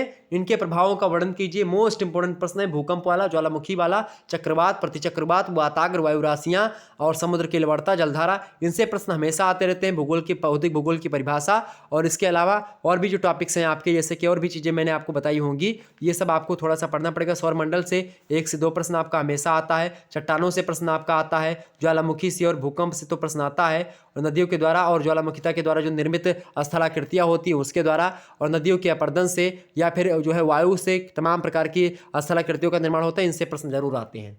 अगला प्रश्न है आपका भौतिक भूगोल की प्रकृति, यानी nature of physical geography and scope of physical geography, ये आपको समझना पड़ेगा। ये प्रश्न आपका बहुत ही महत्वपूर्ण है, इसको जरूर पढ़ना है आपको। तो इस प्रकार से यह चीज़ें आपकी क्लियर हो गई। ओके, और इसी हिसाब से हिंदी साहित्य का भी मैंने मॉडल पेपर आपको दे दिया है, विस्तार से मैंने इसमें समझा दिया है।